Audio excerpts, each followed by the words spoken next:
For that warm words of introduction, and the icebreaker game reiterated the universal truth that women are better communicators. Won't you agree?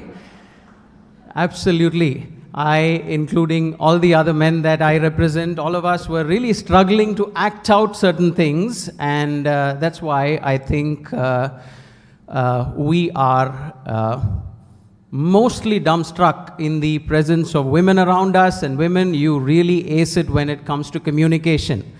And so a big round of applause to you. And in some ways, I also feel compassionate about you, the fact that you have finished the service and that you are staying on to listen to more stuff that is coming.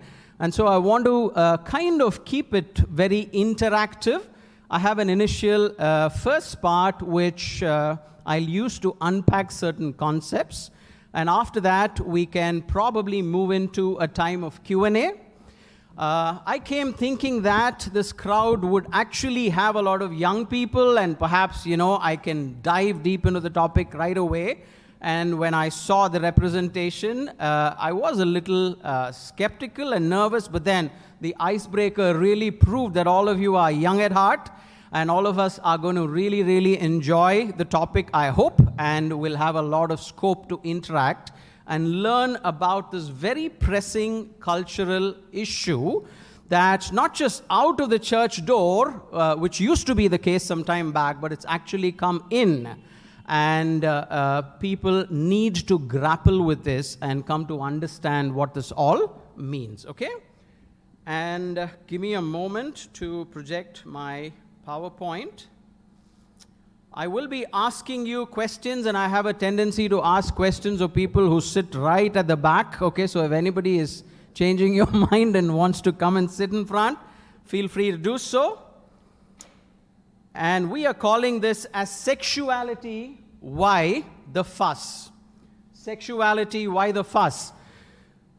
Kind of a very generic topic, but I'd like to tell you that we won't have time to explore all of sexuality, but we would be looking at homosexuality per se, the LGBTQ debate, and I think you have been adequately informed that that's what we're going to predominantly do this morning.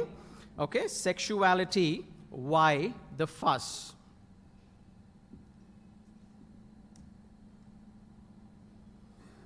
Okay, can anybody shout out and identify some of the symbols that are up there?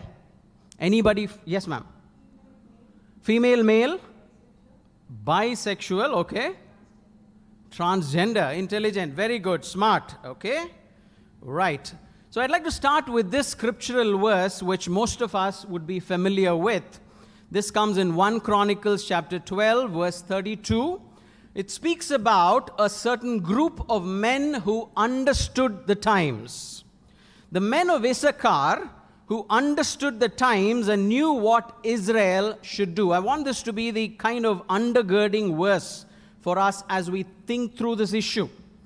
Oftentimes when we speak about homosexuality to church crowds, we kind of cringe and frown and we think, hey, this is not for us.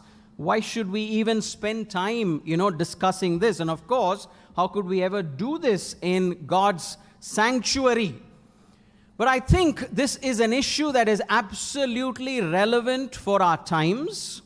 And if we do not catch the bus on time, we are going to really, really struggle with answering questions that the younger generation is being bombarded with.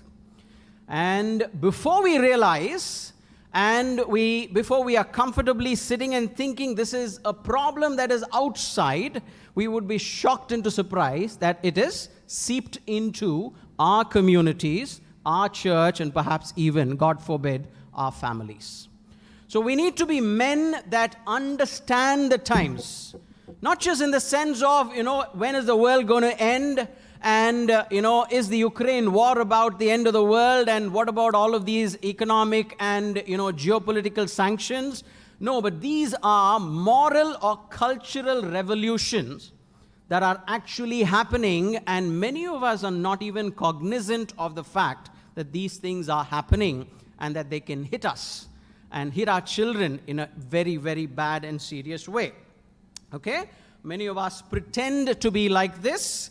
I know we are not. So I'm going to give you a little snapshot, a kind of a whirlwind, quick introduction to show the magnitude and the seriousness of this particular issue.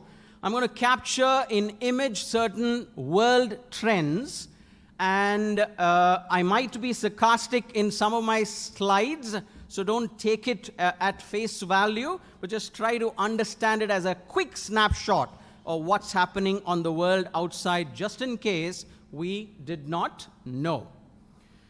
Right? Did you all know that last month was called as the Pride Month? Yeah? Right. And does anybody know what Pride stands for? Pride is an acronym for a particular thing, which I would introduce later on in the talk.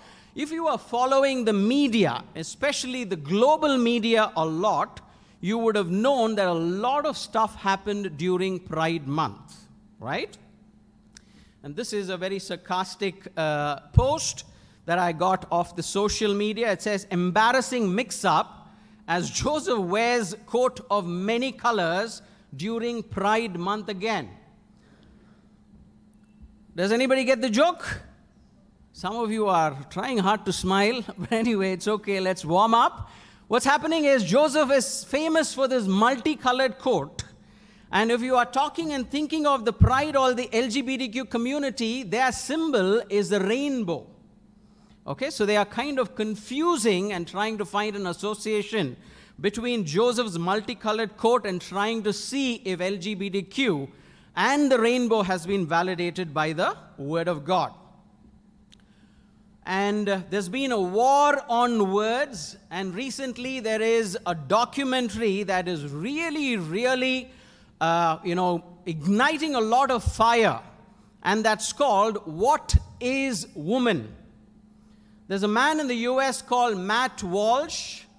He is not an evangelical Christian, he is a Roman Catholic, but then he goes around the whole country of the US and tries to ask random people the definition of what a woman is. And in that 1.5-hour documentary, not even one person is able to give him a proper, accepted, objective definition of the word woman. And then he says, this is how our culture is waging a war on words. And you know what? Merriam-Webster dictionary replaces the definition of a woman with a shrug emoji. No, that's not true. That's sarcastic, right? But then there is a disagreement about the definition of something as basic as woman. There's another movement that's happening, which is, again, a basic definition of man or manhood. And if we are keeping our eyes and our ears on the ground, there is so much that is happening in this space that Disney is actually, in a very methodical way, beginning to groom children, okay, in their printed media and also in their audio-visual media. I'll give you more examples of this. There's a school district in the US that announced a summer enrichment program for children who needed extra grooming. And grooming is a word that sexual predators use. And here in this context, grooming means educating and telling children as little as 5 and 6 and 7 about what their sexuality is and about how fluid their gender identity can be and why they need not be called as he or she, but they should be called as they. There's even a legislation that's coming up in the US where we are not legally covered to call our children as babies. We're supposed to call them they-bees. Do you get that? They-bees. Okay, because when we say babies, it is actually very gender conforming, apparently, is what they argue. It's thankfully not become a law yet.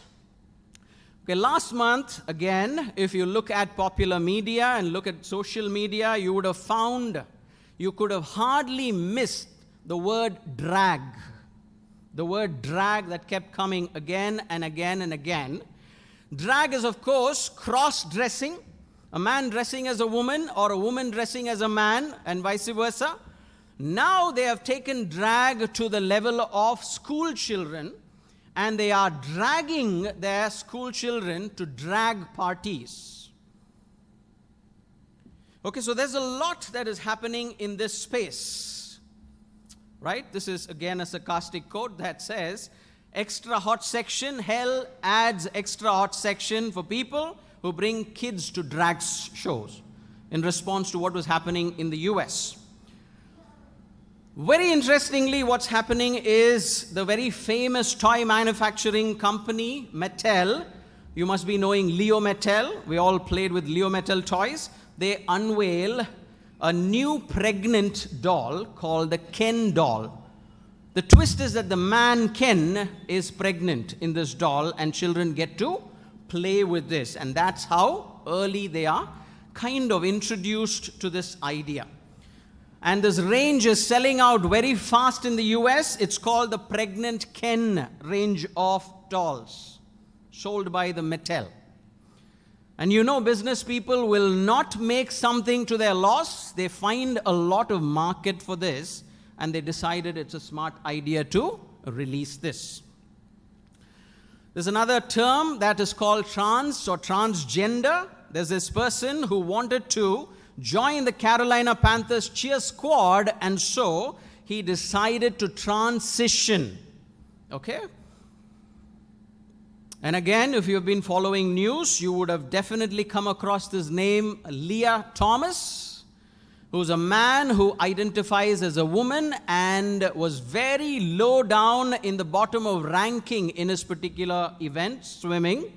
And the moment he kind of transitioned and became female, he was given the right to participate in female swimming competitions, and he's on top of the list, creating world records. Okay, so there's a lot of furore. If you're thinking that I'm speaking all American language and from American media, no, there's lots to surprise us from the Indian front as well. It's not as international as we kind of think. Fisher & Price, another toy-making company for children, introduces my first gender transition playset. Okay? Gender transition surgeries. I don't know if you're aware of that. Okay, but they are introducing it as part of a playset, like the doctor playset. This is the surgeon's playset, and this playset has this particular kit. So there's a lot of ruckus and noise and confusion and clamor that's happening in the world around us, including India, even in the space of how people would like to be addressed. The common pronouns that we always traditionally had were he or she.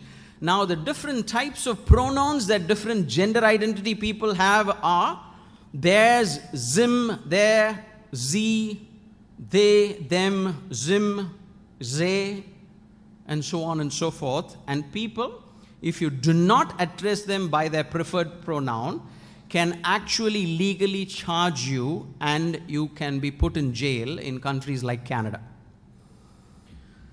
Okay, and this of course is a sarcastic. Progressive Christian hopes God has his preferred pronoun by his name in the Lamb's Book of Life.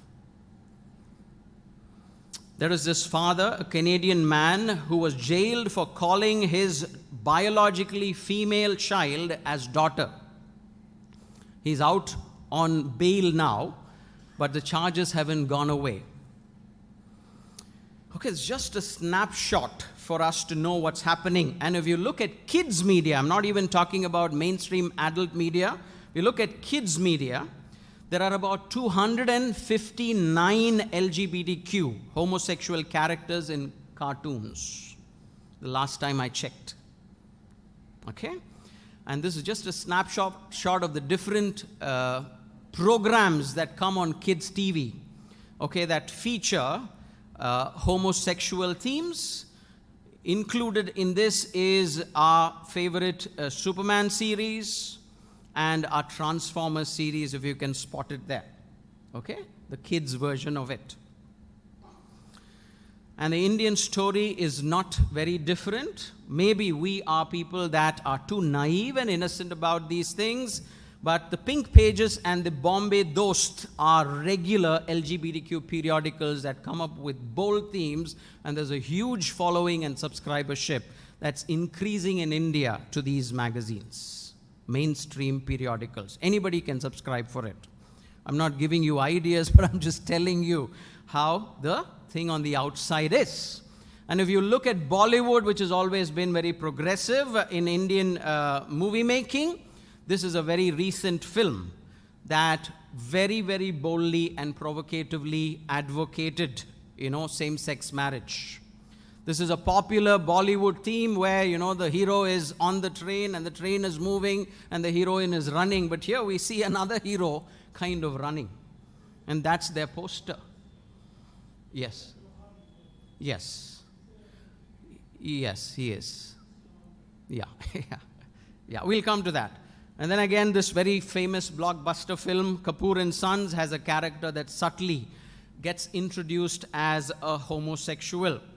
And the classic question that he asked, but how do I apologize for who I really am when he's coming out of the closet?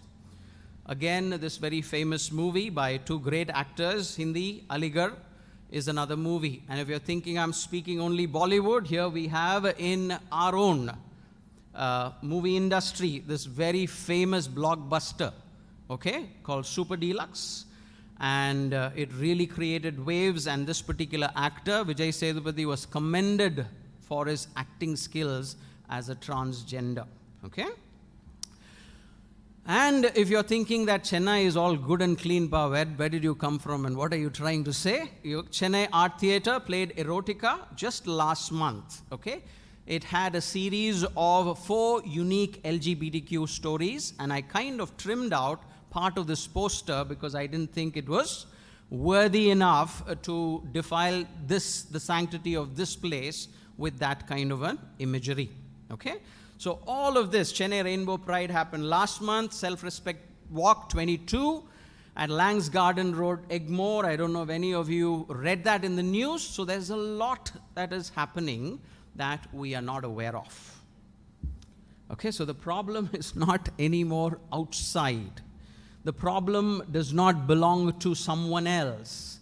The problem is very much a problem that is very close to us, kind of encircling our feet, as it were. And it's time for us to get educated. It's time for us to get informed. It's time for us to advocate biblical orthodoxy and literacy in these matters, and also learn how to interact or engage with people from this community. So the problems are twofold. One is non-Christians who are practicing the homosexual lifestyle and are advocating for it. How do we communicate Christ to them? That's one big question. But the other big question that might surprise us is, how do we communicate this to Christian children and Christian people who feel that God continues to endorse homosexuality, and it is our wrong reading of the scriptures that make us very bigoted and fundamentalist in the way we are looking at it. Right, so any question up until this point? You're all shell-shocked and silent. Yes, ma'am. Mm-hmm. Mm-hmm. Mm-hmm. Mm-hmm. Right. Mm-hmm. Mm-hmm. Mm-hmm. Mm-hmm. Right. Right. Thank you for pointing that out. Sure. Thank you for pointing that out. I'm going to come to that. And I'm very glad that there are counter perspectives here in the hall. And maybe once I kind of finish my whole presentation, the loose ends will get tied, the dotted lines will get connected, and you will get the ethos of what I'm trying to present. Right, so let me just start off and say that the problem that is at hand today that we have is not a simple problem, okay? It's a very complex issue. It's a very complex issue, and what we are seeing is only a tip of the proverbial iceberg, as it were. Now, if you're looking at LGBTQ homosexuality literature, you will find a boom in the advocacy and in the spreading or dissemination of such information starting from the 70s or 60s, late 60s onwards. Not to deny that this practice was there for centuries and centuries, maybe even millennia. Right? But what's happening here is, in the 70s, this particular community, what was called as the LGB community, okay? And in the 80s, after much lobbying, it became LGBT. The T that stands for transgender got assimilated into this LGB acronym, and it took about 10 years for that. And in 90s, it kind of expanded to LGBTQ. Q indicating queer, okay? Anything that is not gender confirming, as it were. And then very quickly, you see that the acronyms are building up very fast, and it became LGBTQ plus 2, and it became kilt bag and LGBTQ2, IP2, SA2, and so on and so forth.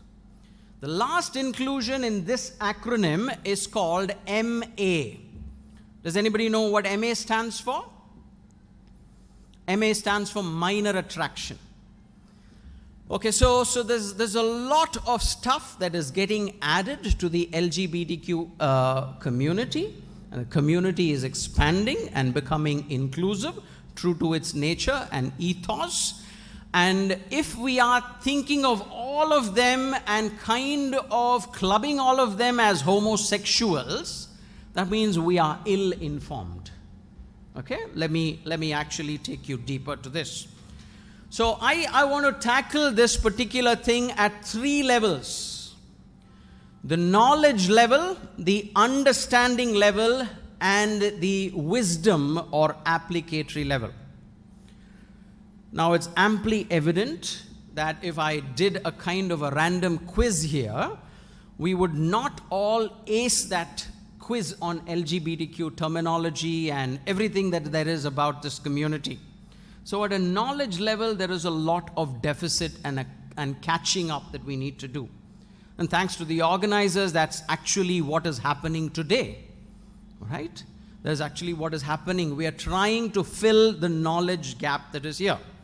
The second level is, after you've known all the data, after you know all the information, you're supposed to work with it, and you're supposed to understand that information. And finally, we come to the applicatory level of how we deal and engage with people that are perhaps struggling with this issue. And what do we do with someone from the church who is a Bible-believing Christian, who looks at certain verses in the Bible, and how is he supposed to behave, and how are we supposed to help him or understand? Okay?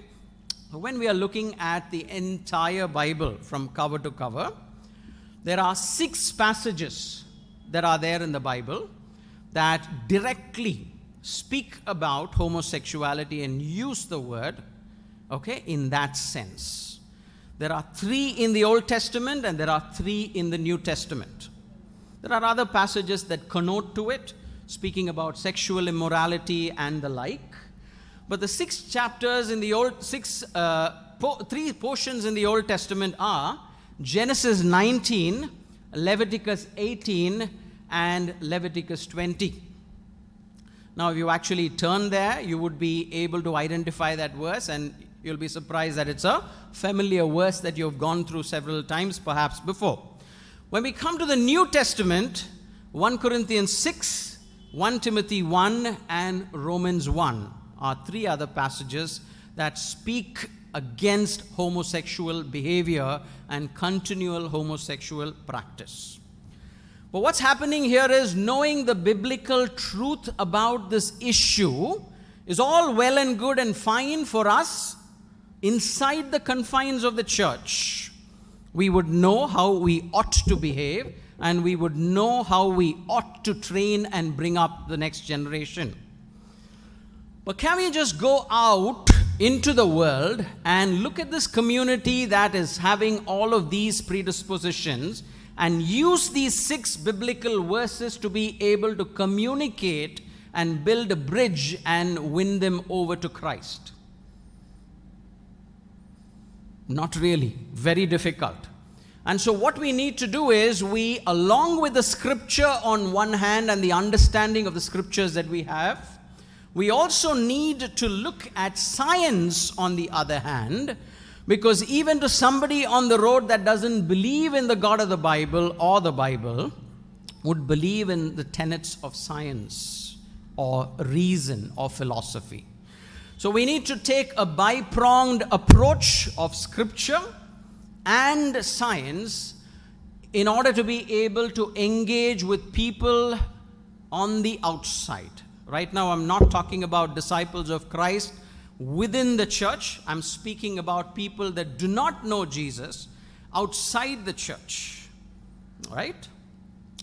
So there are a few operational definitions that I want you to want to introduce you to. I can probably do it in the form of an interactive quiz. How many of you think that the words sex and gender actually mean the same? By raise of hands. When I went to school and even early college and filled up application, there was only one column which said sex, male/female. But 2 weeks ago, I was trying to sign up my daughter, who is in class 3, 8-year-old, for a spell bee contest. And we had an application to fill. And guess what? In that spell bee context, the word sex was not there. It was replaced by gender. And it had male/female/other. So how many of you think that the word sex and the word gender are one and the same? Come on. Okay. How many of you think it's not the same? How many of you don't want to think at all? There are many that are not putting their hands for either. Okay, so the word sex, I mean, as long as this discourse or discussion is concerned, the words sex and gender mean very differently. And all the definitions I have taken, and I'll be projecting, are definitions from American Psychological Association, which by no means is Christian, okay? So I'm not giving my funda about what these definitions are. I'm telling you how they would like for us to understand these terms, right? Now, what's the difference? Sex is obviously something biologically assigned to a person at birth. Are you there? It's biological. It's assigned by a medical expert at birth, and there are objective ways to find out whether somebody is male or female. Okay, you can either do a genetic test, you can examine their hormones, you can look at their chromosomes, or you can just look at their external anatomy, genitalia, and you will know whether they are male or female. So what is sex? Sex is a biological assignment to a particular person, which is objective and verifiable. Okay? Now, what do you think gender would be? If sex is this, gender has to be? Yeah. Right. So gender is not a biological assignment that is objectively verifiable. Gender is a social construct. What is it? I'm telling you again. Gender is according to their definition. This is not my definition. Gender is a social construct. Now, I've been doing this talk and I've been thinking about this issue for the last 5-6 years, and I was invited to do a seminar once in Nagaland. Okay, when I was doing the seminar in Nagaland on the LGBTQ and the Christian response to it, I remember having a conversation with my wife, the week before I left, and she said, hey, you know what, Michelle, our daughter, seems to be very tomboyish, my wife said. She is kind of, wanting to, play rough, and she doesn't like Barbie dolls, and she's jumping from this one end of the sofa to the other end of the sofa, climbing trees, and I was like, what? What's happening to you, Priscilla? So Priscilla, my wife, seems to be having a kind of a social construct in her mind and in her head about how a girl should be, what a girl should like, what is permissible for Michelle, and that it is not so girly of her to be jumping sofas and punching people around. So do you understand? What's happening is our society seems to thrust social ideas on us that catch up to us, and we start thinking in those social categories, and the inference that we draw from these categories become the definition of gender according to their own American Psychological Association's definition. Okay, white paper. So what is gender? A socially constructed role, behavior, activity, and attributes that a society considers appropriate for boys and men or girls and women.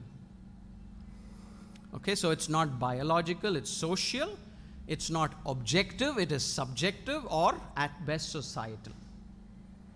Okay? Are you all with me? Yeah? Right. Okay, so the next two important terms are sexual orientation versus gender identity. Two very different things. Okay? Sexual orientation is a description of our sexuality, who we prefer to have as our sexual partner, a male, a female, or a trans. What is that? Sexual orientation. How are we oriented sexually? What are our sexual appetites? Are they homosexual or are they heterosexual? Are they bisexual or are they asexual? You're not even attracted at all to sex. Asexual. So that, what describes that is called sexual orientation. But gender identity is totally very different. It's not your preferred, it's not your sexual preference of who you want to have as a sexual partner, but it is your understanding of who you are when you wake up and stand in front of a mirror. There is a high possibility, they claim, that they can wake up and find themselves trapped, okay, as women in men's body, or as men in women's body, okay? And that will be a question of gender identity. That will be a question of gender identity. I'm talking about two different sets of terms. One is sex, the other is gender. Second couple of terms that I'm speaking about are, first one is sexual orientation and gender identity. Now, when we say LGBT, all of us think that all of them are homosexual in preference. No, they are not.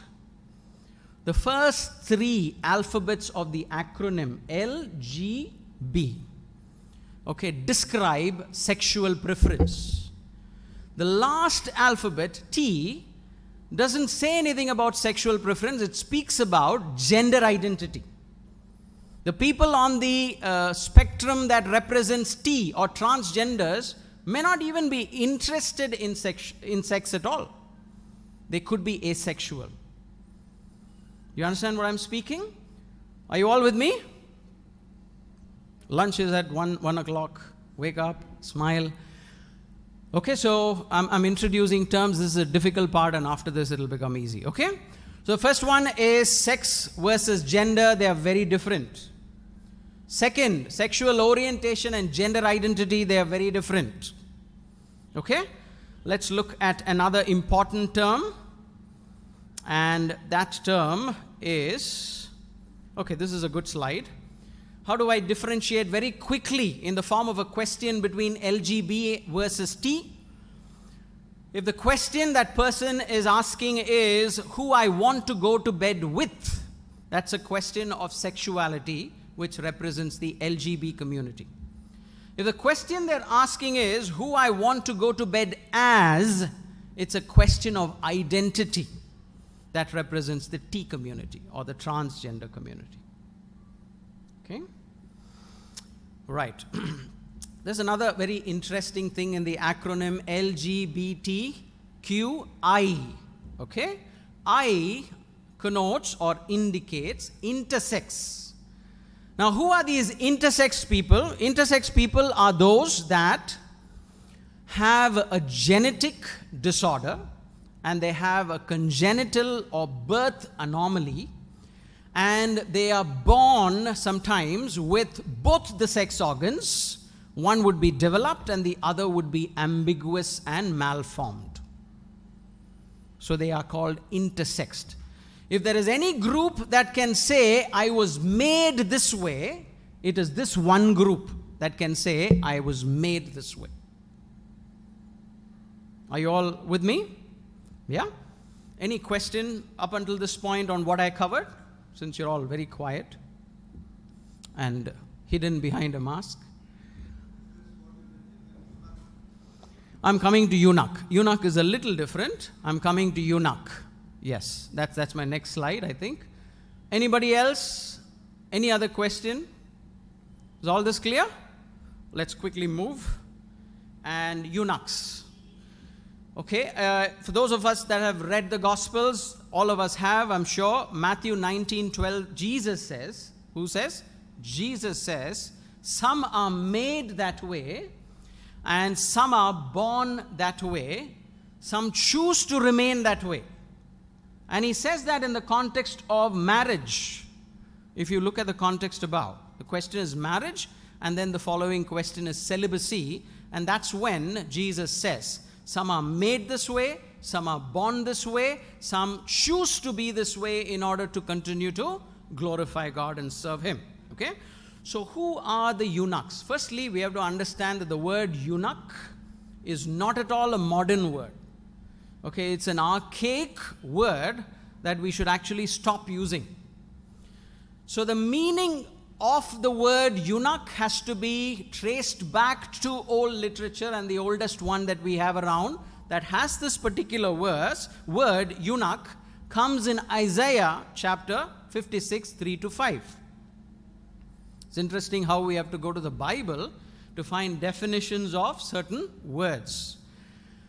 And this is what the verse says. God says, let not the eunuch say, behold, I am a dry tree.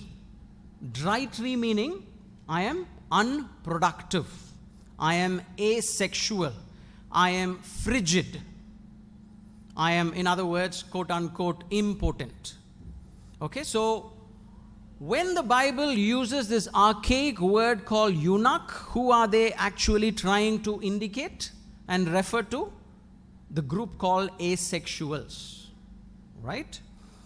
And to them, God has a beautiful thing to say. For thus says the Lord, to the eunuchs who keep my Sabbaths, who choose the things that please me, and hold fast to my covenant, I will give in my house and within my walls a monument and a name better than sons and daughters, male, female. Okay? I will give them an everlasting name that shall not be cut off. Now, many of us don't even know that this verse exists. Many of us don't even know what actually eunuchs are.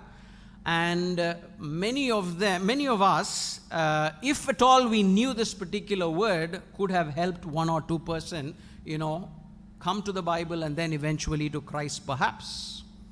Right? So what's happening is the knowledge gap, and the word eunuch does not refer to people that stop us on signals and ask us for money. It refers to people that are asexual in the strictest definition of the term.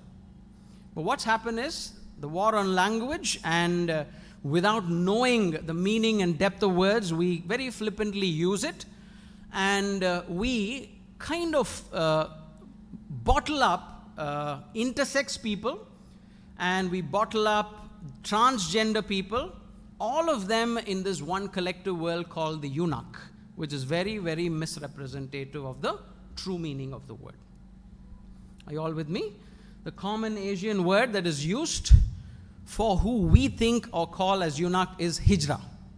And different regions have different words which you would know. So the first big point that I have is that many of us do not have a clue of what's actually happening on the outside, and it's time for us to wake up. The second big point that I want to make is that there is a lot of deficiency in the knowledge that we possess about this particular group that we seem to be wanting to discuss or engage with. Okay? Even at a definitional level. And I hope we have kind of addressed both of those. And we are moving to level 2. Now that we know these things, we have to try to understand what's really happening to the people on the outside that are non-Christian, that are within this spectrum and practice. First of all, we need to realize that these people are having a kind of a confusion about their identity. Because the question that they are asking on a daily basis actually is, who am I? Who am I? One day, yes sir. Before you go further, I just want to know whether humans are castrated people. Correct.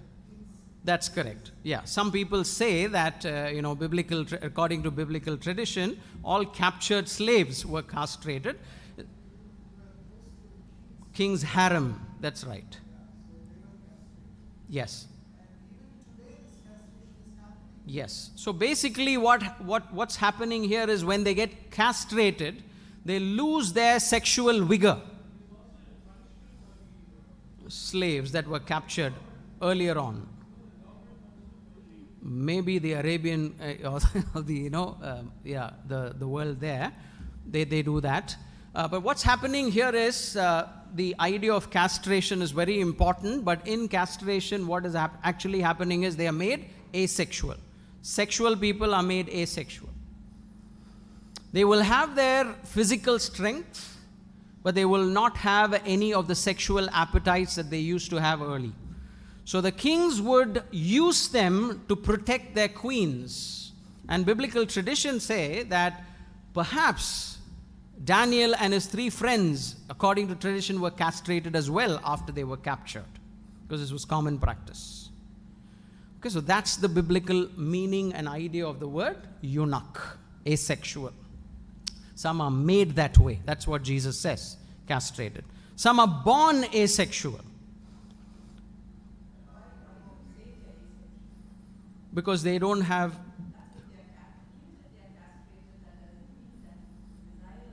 No, it is by their own confession that they want to be called as asexual.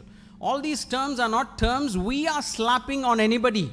These are all terms that they are fighting for to establish and to explain their current sexual or gender identity.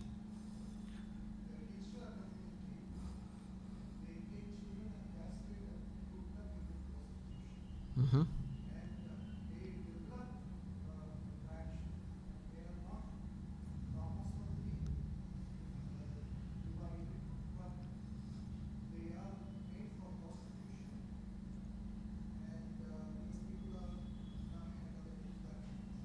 Unfortunately, yes. Unfortunately, yes. Okay, so he says that there is in the Hijra community, for the next comment we can pass the mic around, but let me quickly summarize what he said. He said that the Hijra community, there is a practice of castrating children and sending them into prostitution or begging, which sometimes is true and it is sad.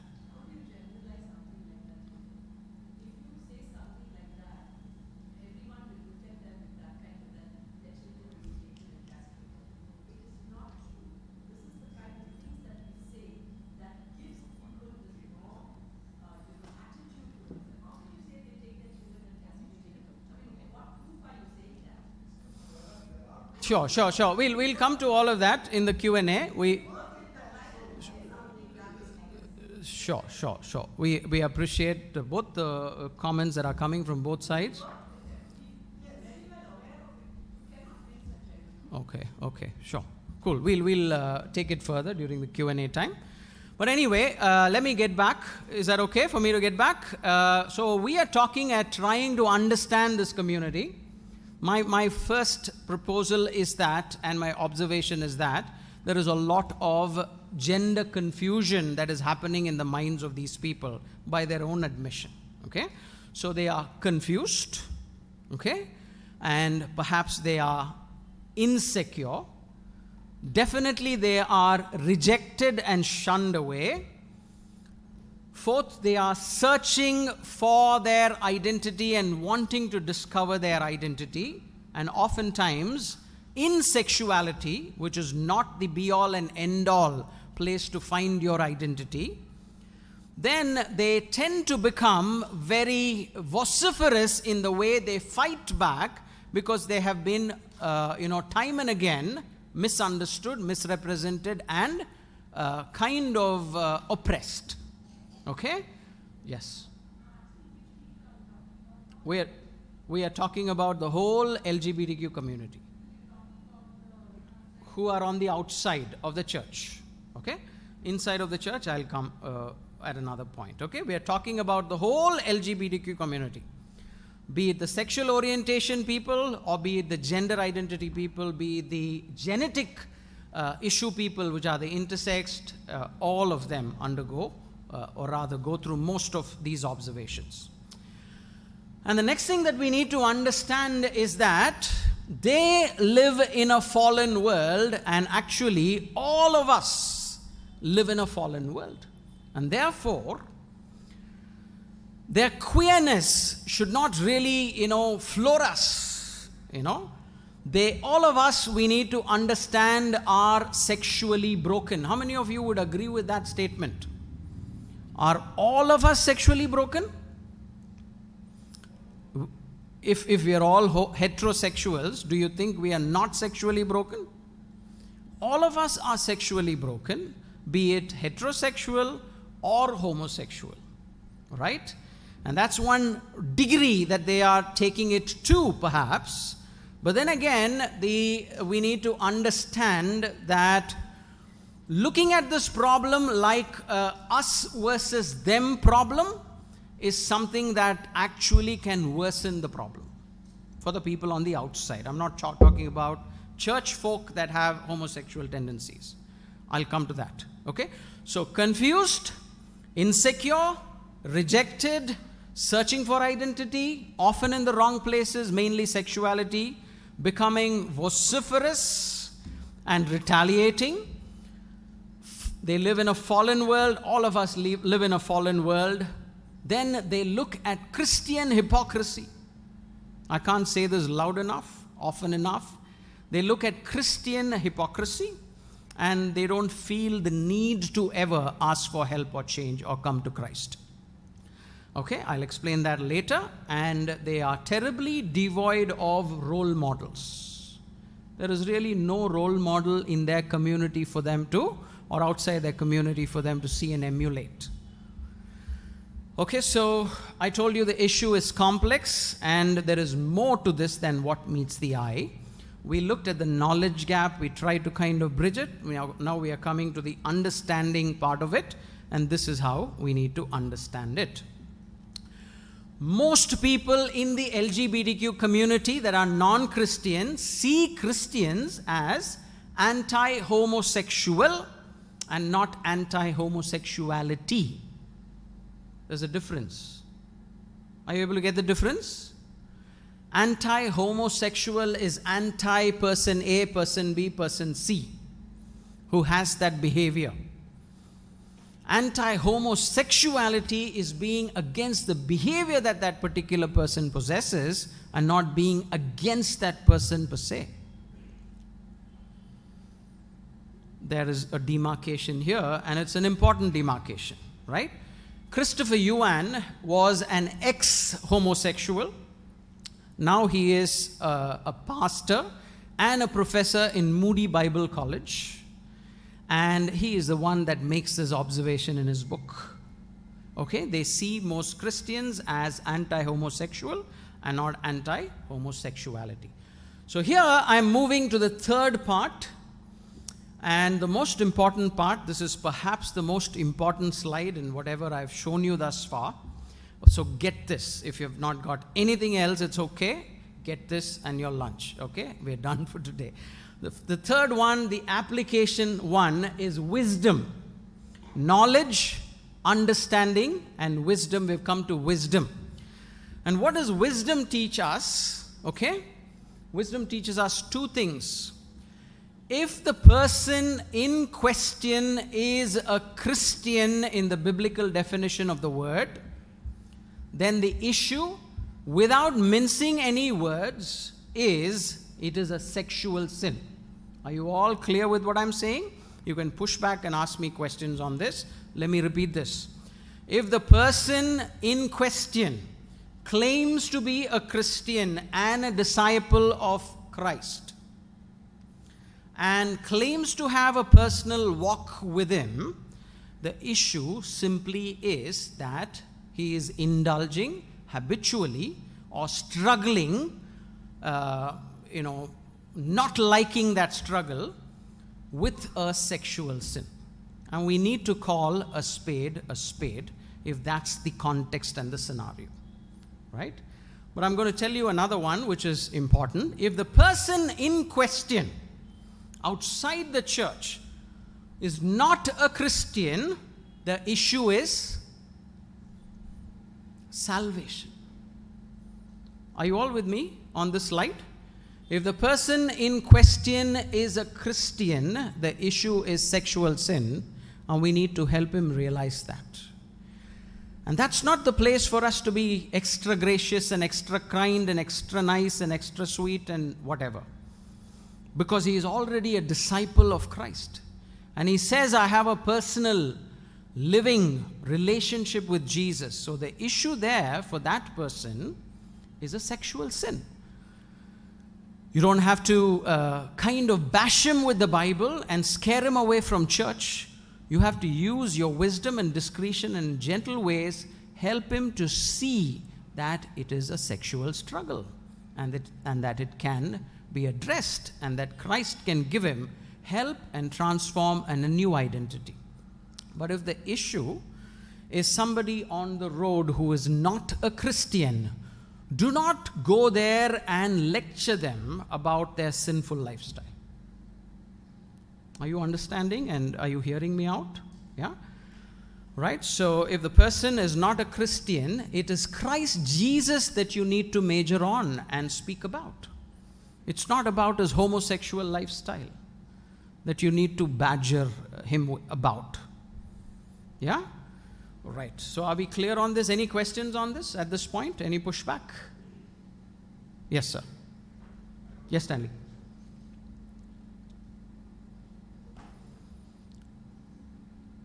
He can speak up. This question might be answered later on. Yes.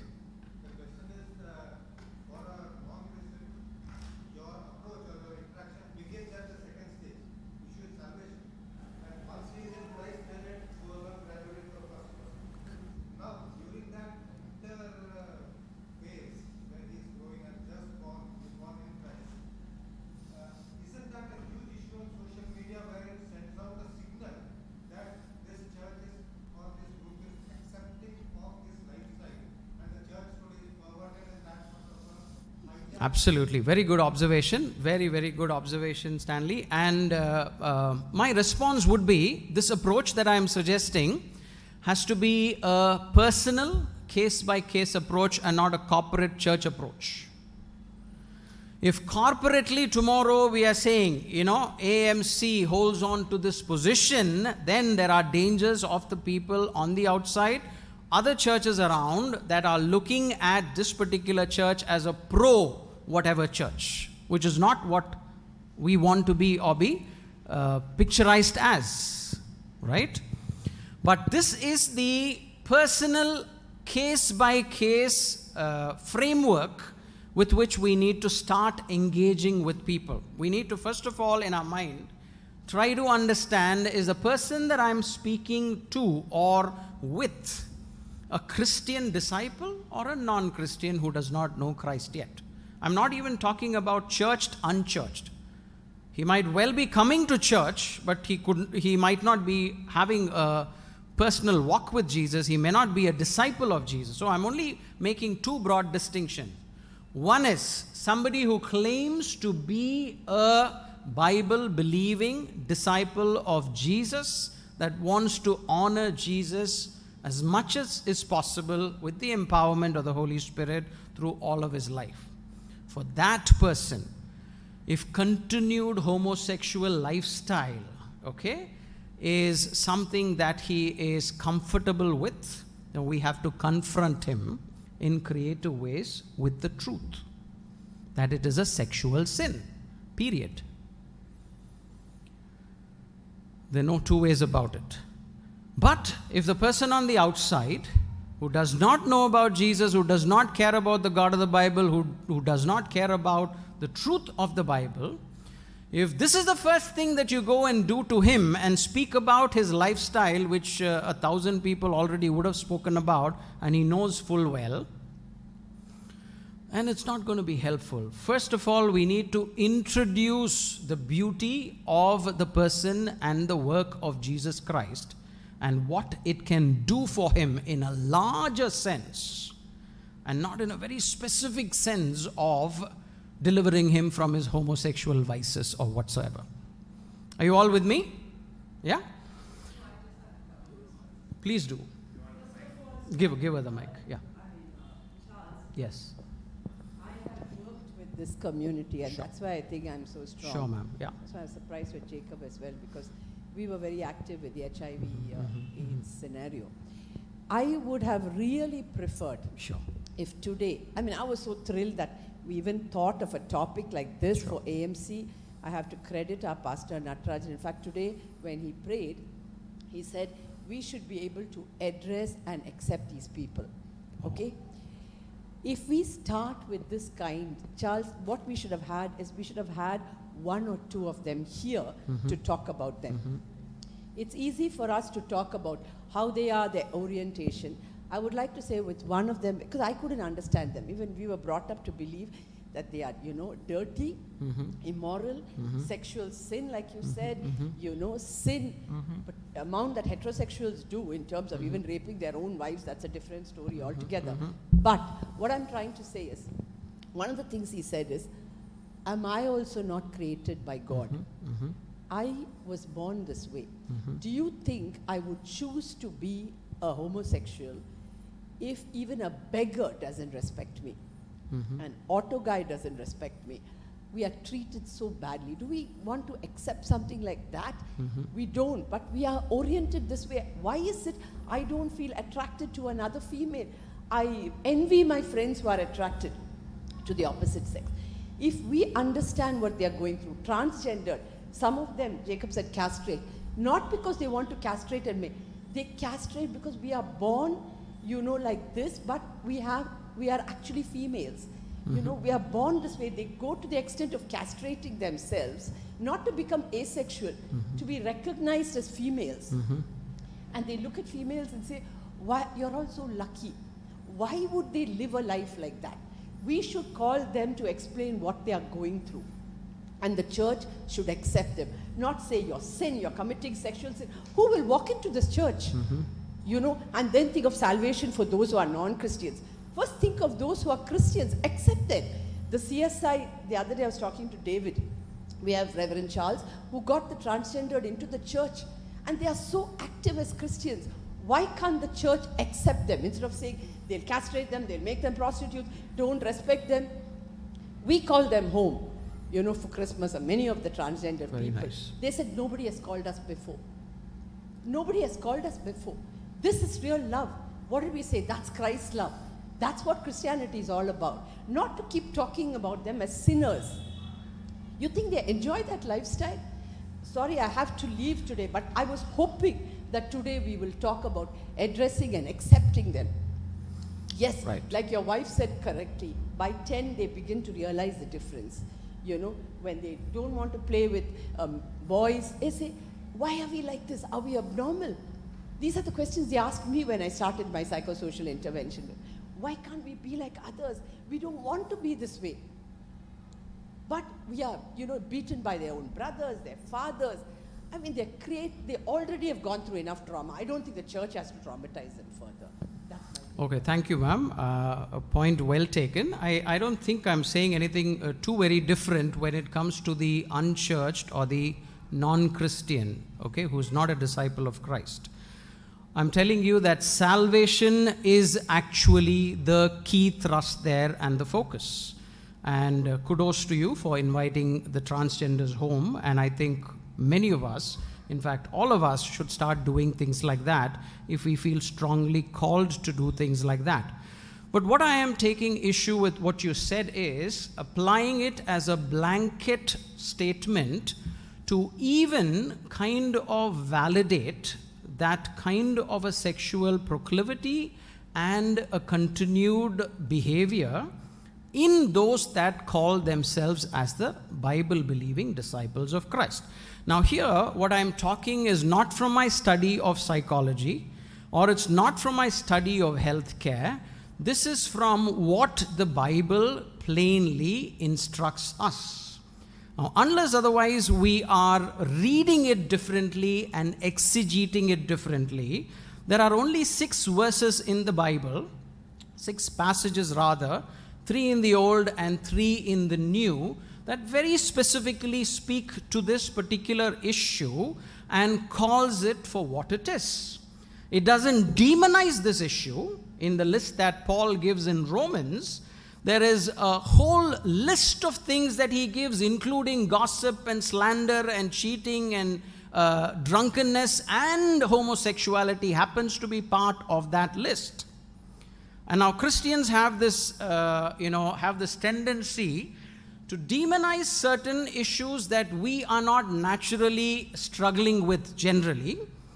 And it's okay if you're asking me, why are we not having a seminar this afternoon on gossip? Why are we not having a seminar on slander?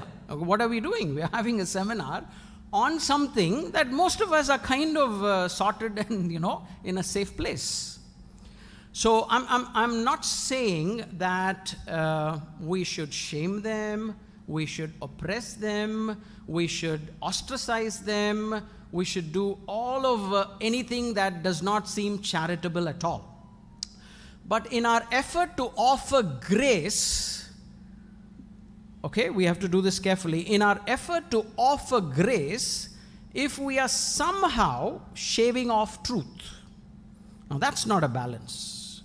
That's not holding things in tension. I can go to the other end of the spectrum and bash people with these 6 scriptural passages, black and blue, that they will not come anywhere in the vicinity of another Christian for, millennia. I can do that. That is badgering people with truth.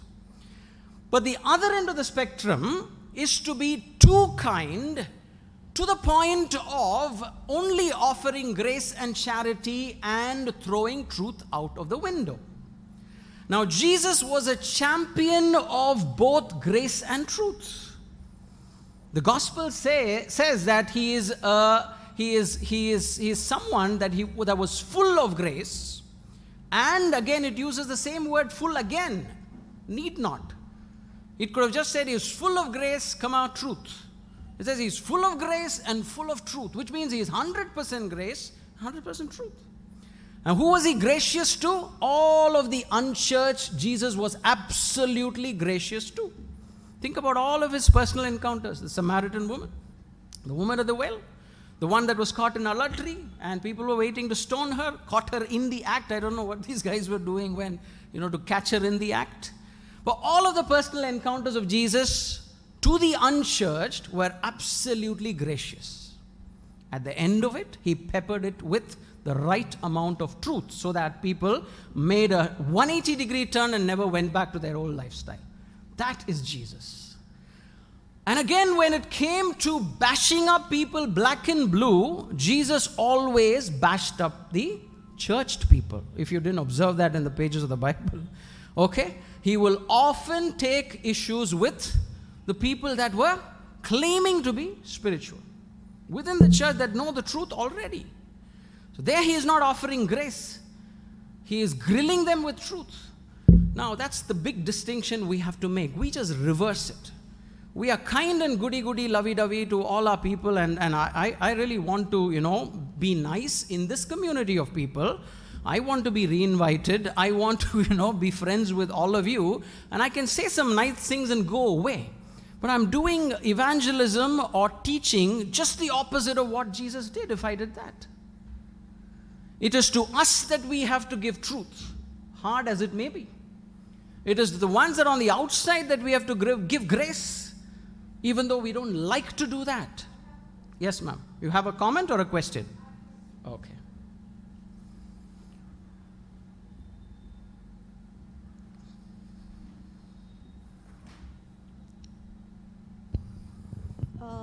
I just want an explanation as to how you can call a transgender, he is committing a sexual sin.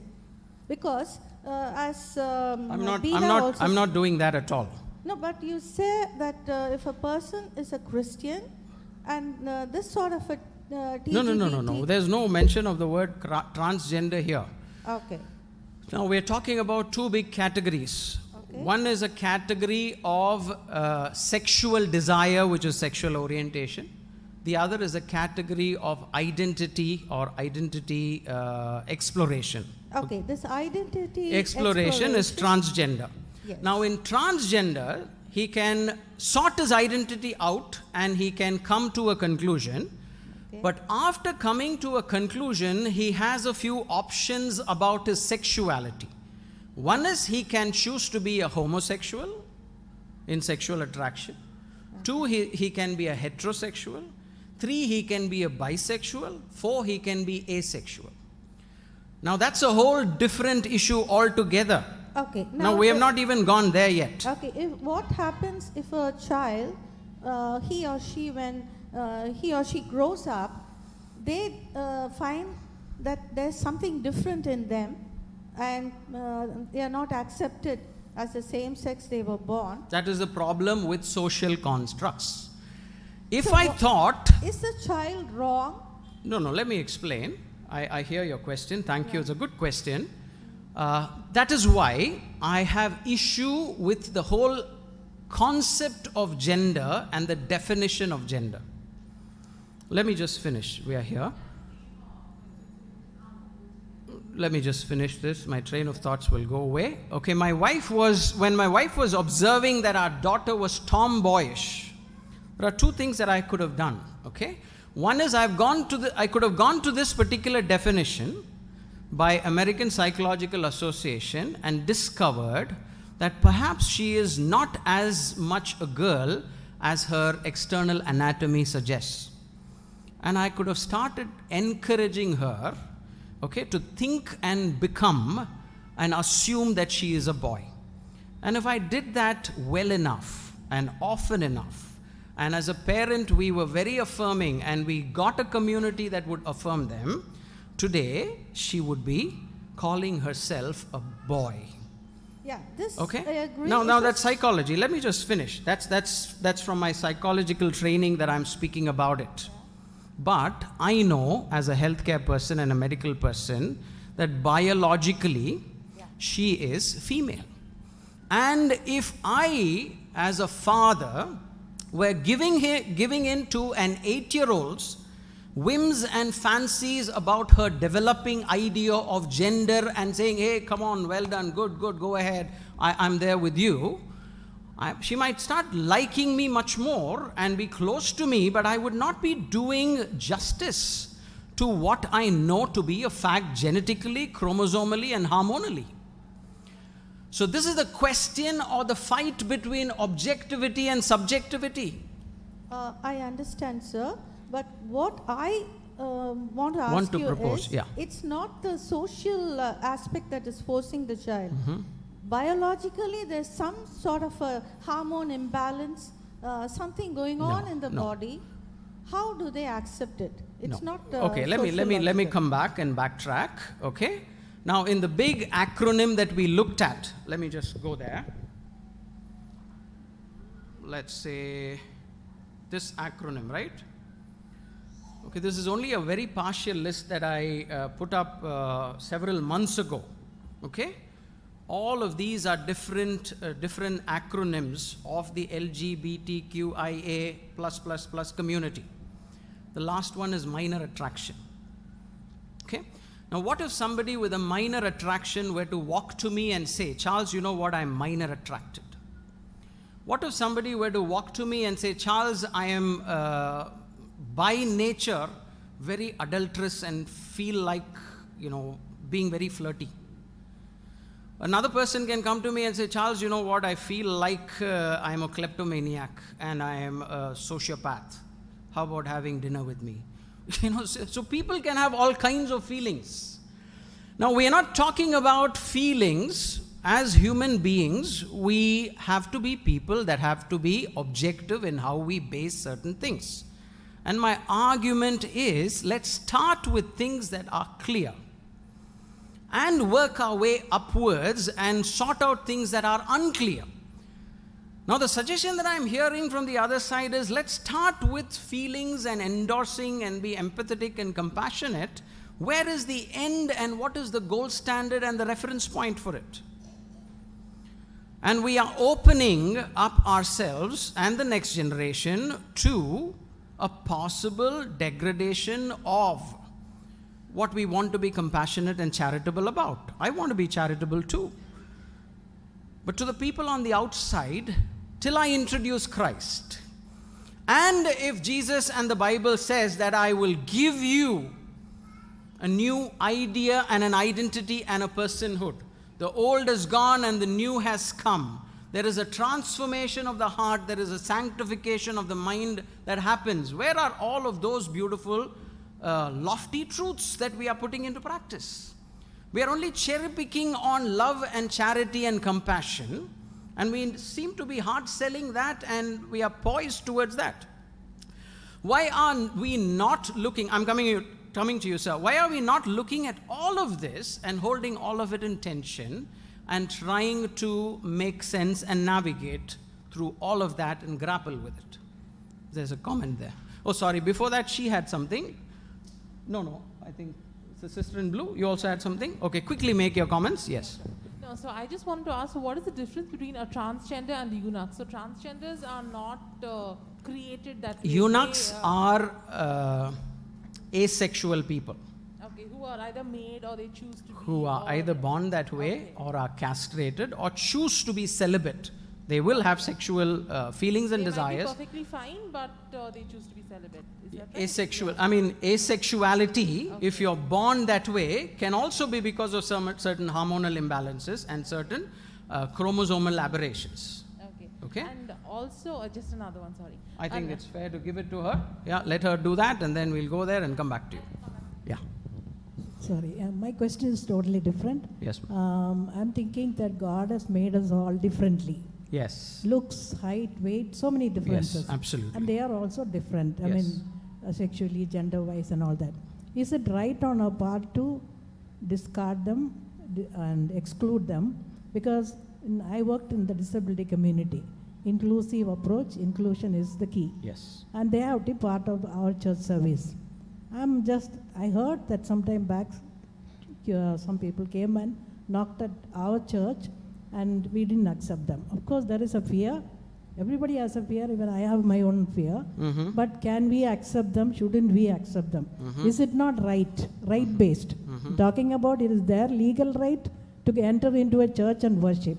We shouldn't be looking at them in what sexual orientation, what they have, and then we are not looking at everybody's background and things like that. So is it not right for them to come? We cannot take away their rights from that worship picking. Yes. This is my view. Correct. So if you look at the slide is talking about two categories of people. Okay. To one category of people, we show a lot of inclusivity. Which is that category? The category that is outside the church. To the other category that is already inside the church and that claims to be disciples of Christ, we are saying, no, Your sexual lifestyle, if you are surrendered to the Lordship of Jesus, cannot be an inclusive, habitually inclusive, loose lifestyle. There are certain platitudes and ways in which God has designed the idea of sexuality, and it cannot be distorted if you want to be a... No, they are not made that way. That is what I think all of you have been popularly assuming. See, this particular spectrum of people. How many acronyms are there? I mean, how many alphabets are there in the acronym? When I last checked, there's about 200 and odd. If you go and Wikipedia it or Google it, the string in that acronym of alphabets is about 200, and they are fighting for more. Okay? Now, one of that is I. I is intersex. Now, intersex is the only community, I said in my talk earlier, that can actually biologically say with certainty that they are made that way. None of the others are made that way at all. No, but we have to be clear about our frameworks. See, we are giving a framework to the church. And so when we are discussing this issue and forming foundational frameworks, we should understand that all of them that claim to say, I am made this way, are actually not in biological terms made that way.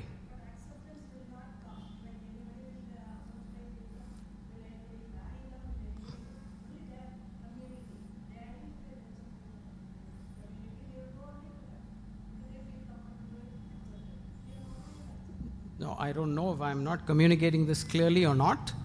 All I am saying is we are inclusive and accepting, and we would, if somebody, let's say next Sunday, walks to your service who's dyed his hair pink and has piercings all around and is looking queer, what are you going to do? Are you going to say stay out? You cannot say. Okay? I don't know if I'm kind of opening Pandora's box here, but from what I am presenting, you cannot say that.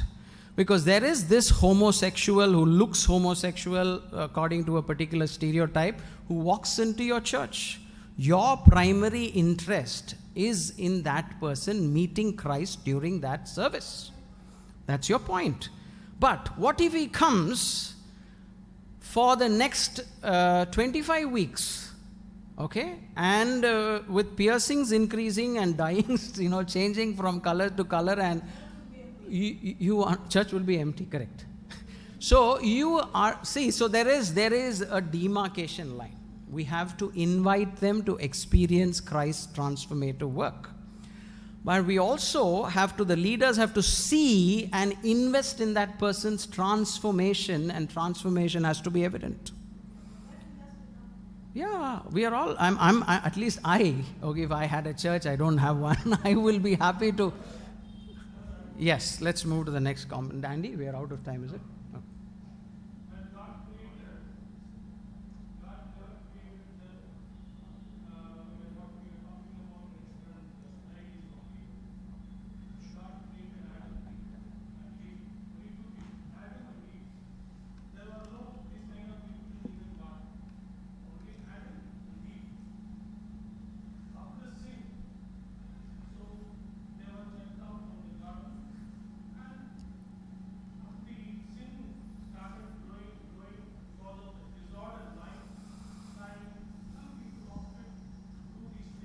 Correct, yeah.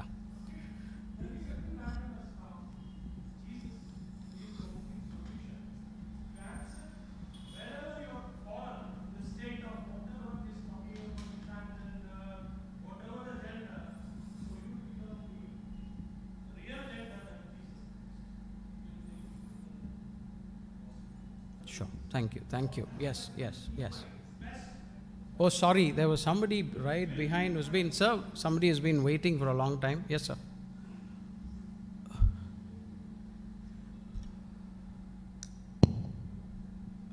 Hello, yes. Thank you for this wonderful topic. the way you explained about the sexuality, gender, the differences are so awesome. That gives us very great understanding on the topic. The flag, the multi-dress with Joseph here, often used by the LGBTQI community as their stand flag, maybe because to say that God's creation is diverse. Yes. God, no color is important. All colors are equal. Yes. Probably that is an idea. Correct. Often they are connected to the Joseph's multicolored dress. Yes. Sir, I have a few questions to raise with. The transformation of the trans person. Yes. You know, I understand, I have talked with the medical personalities, where I understand the 23 chromosomes are there, but Yes. only 22 chromosomes start working at the birth. Yes. But the one chromosomes start functioning, which decides our sexuality. Although we have a sexual organs, but still we are not sexually fit. That starts only at the age of 13. Maybe I have a number of trans persons whom I talk to, and they say, I am grown like a boy. I am born like a boy, and even my family members treated me like a boy, but it happens to me, which I have not yet desired. Because once a person who born as a boy and turned to be a girl, a lot of shame to himself, lot of shame to the family, lot of ostracization, rejection everywhere. You know, his brother is getting all benefits, whereas he's been. That is my observe. I have talked with many trans friends, and that is what they say. It is not my desire. It is happening within my body. It's happening biologically. Probably that one chromosomes changes. Perhaps that is the creation of God that we believe. Okay. No. So I have Then, a little. Can I just address that, and then you can go to your next one? I will finish it because Okay, sure. otherwise Fair I will enough. leave my flow of thought. Fair enough. The biblical passages that you mentioned, probably the Genesis talks about the sodomite. Very often, we often say that the homosexuality is a sodomite. The way you explained about the orientation was so brilliant. I need not to be attracted to women because I happen to be a Christian. Attraction, even that particular woman. See, this is where the traditional marriages are happening. You know, see, you must marry that person. Whether I am liking or not, that is not a concern. Whether I am oriented or whether I am attracted, but I am forced. You know, see, the homosexuality concern is, I have a number of homosexual friends also who say, I am not attracted to other gender or other sexual. I am very comfortable with them. Perhaps we might always classify them only sexual needs. The homosexuality goes even beyond the sexual needs. No, there is also a kind of a companionship also have to be understood. Biblically, the sodomite need not to be understood as a homosexual passage, because in the later passages you read, where God often indicates through book of Isaiah, the Sodom was punished not because of the homosexuality, but about their inhospitability. It is very clearly mentioned in the book of Isaiah. The Paul's mentioning of the homosexuality in Corinthians, it is not about a same gender of a same age. Perhaps it is all about pederasty, where a 60-year-old man raping a 16-year-old boy who happened to be a slave. And there is an etymological significance even there. There is a word called arsenakatai is being used, which is not often talked about. This similar age group having in the same gender having a sexual relationship. Sir, I'm afraid that we are often not to be judgmental. For example, I'm a person with a disability. To understand the pain of the disability, you have to jump into my shoes. You cannot stand there and take your Bible and say, this Bible says like this, like this, like this. A person who are not obeying to God will be grouping like a blind fellows. You know, then everybody will think that I am a blind man, I happen to be a blind person, I happen to be disabled because I have sinned against God. So I think the Bible, reading the scriptures as a proof text for all our contextual problem also will lead us into a very severe danger. So I plead, let us not into be a very judgmental, sir. Thank you. Right. Let me address that.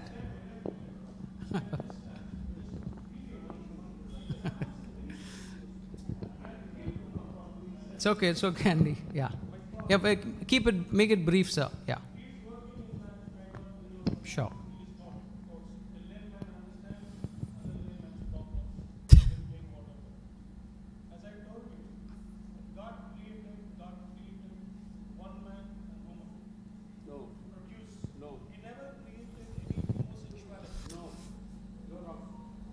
Okay, sir. I think you've made your point, and he doesn't agree to that.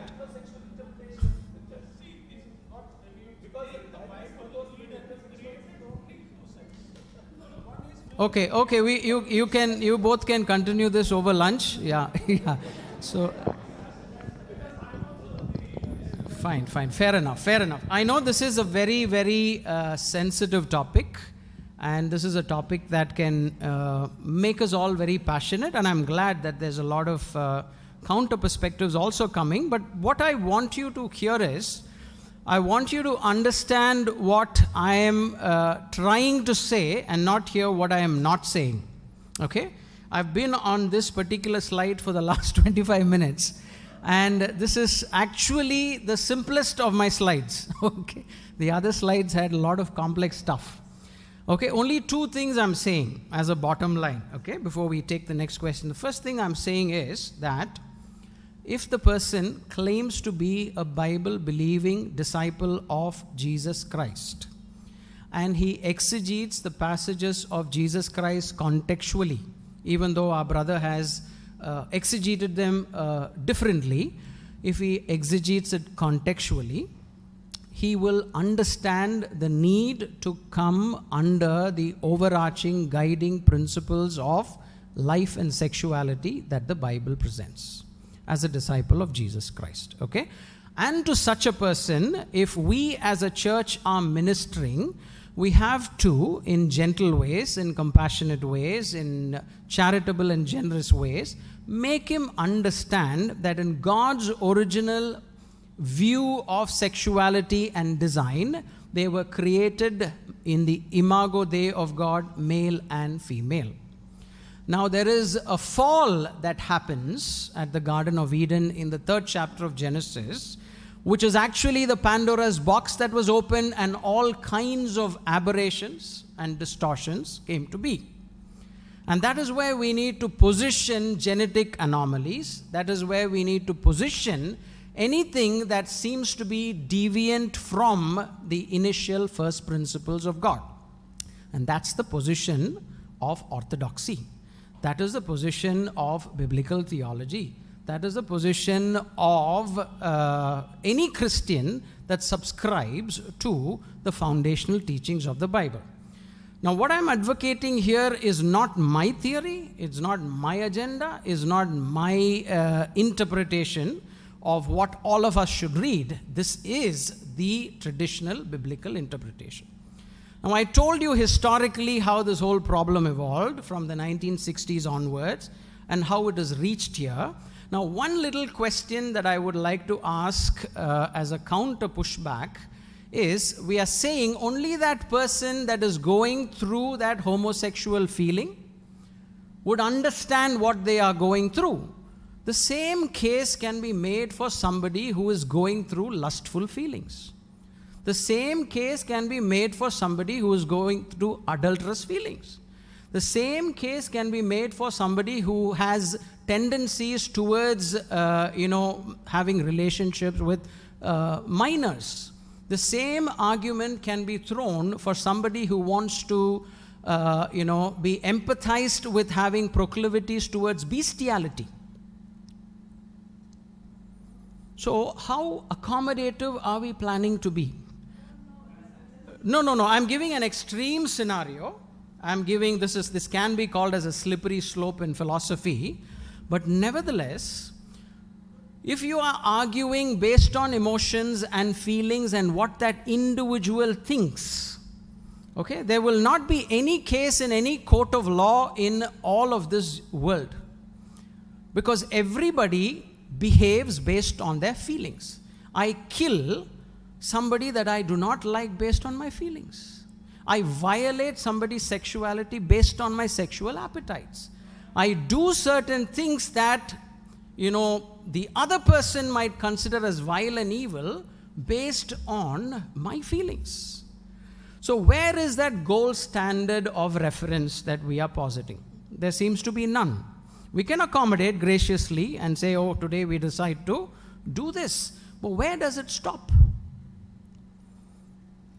That is why I showed you the evolution of the LGBTQ acronym, and I said in 1970s it was only L, G and B. Then in the 80s it became T. Then it became Q. Then it finally, 3 years ago when I was in Trivandrum, morning newspaper I'm reading, it said the latest inclusion is MA, which is minor attraction. So why is the string ever increasing?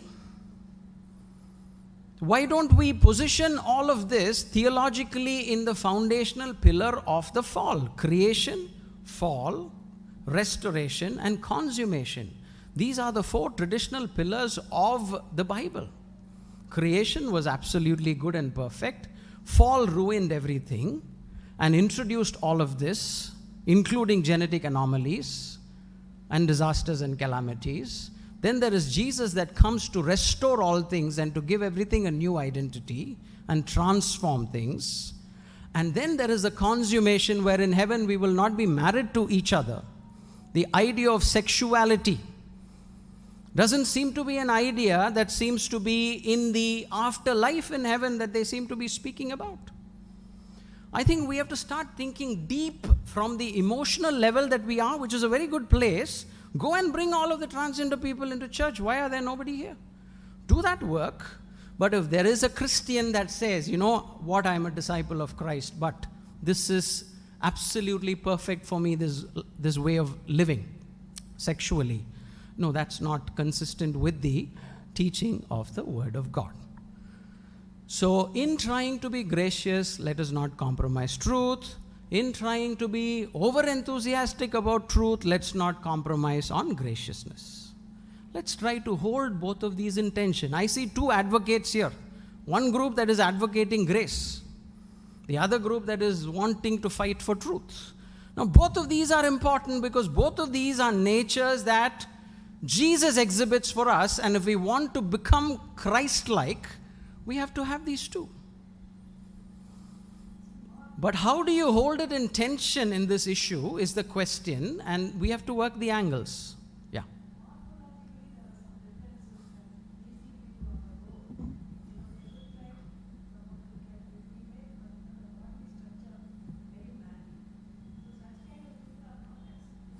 No, ma'am, there are lots of slides. Actually, we kind of overshot. There is an entire section called Overcomers that I wanted to touch on.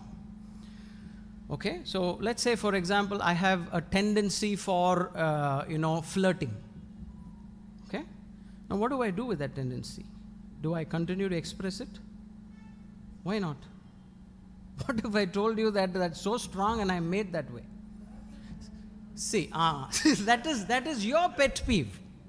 That is your area of orthodoxy that you want to so defend and make all the men non-flirty, right? But here, so everybody has their own cliches of what we want to be orthodox in and what we want to be liberal at. We have to be intellectually consistent and honest in how we evaluate issues across the board. We cannot pick and choose ethics and morality and keep changing things on a case-by-case basis. Then we will not be able to have a very harmonious way of thinking and living. That's why we have all emotional health issues. So, as much as I want to be compassionate and gracious, I also am required to be truthful as a disciple of Christ. Because if Jesus is the personification of truth, I'd rather not bury that angle of his divinity. And only present Jesus as a lovey-dovey Savior, the church attendance will increase by another 100. The problem we in modern church have, I'm doing a little bit of theology now, is that each of us likes a particular trait of Jesus that we associate ourselves with. Many of the young people, if I were to go and ask them, they'll say, I like Jesus because he is so loving. He is non-judgmental. He is compassionate. Really? Well, that's only one side of Jesus that you like, and you are puffing it up. You're making your own version of Jesus. It's your own idol of Jesus. But Jesus is as much a God of love as he is a God of anger. He's as much a God of mercy as he is a God of justice. He's as much a God of truth as he is a God of grace. Now, to your own peril, in trying to exalt one beautiful facet of Jesus, you're doing disservice to the other attribute of Jesus. So we theologically have to be educated and understand Christ for who He is and hold it in tension. Because that's the full Jesus. That's not the Jesus I made. That's not the Jesus you like. That's not the Jesus He sells. That's the Jesus of the Bible. Right? So we are, okay, this is a new topic. Each of us are coming with our own experiences and our ideas and our mindsets, and we've had an opportunity to present that. I'm happy about it. But I'm glad that the cat is out of the bag, isn't it?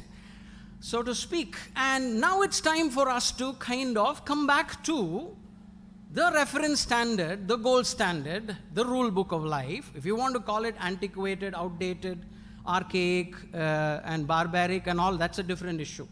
You have a fundamental question about the veracity or the truthfulness of the Bible itself. That has to be dealt differently. You have a modern liberal reading of the Bible, a postmodern reading of the Bible, that's a different issue.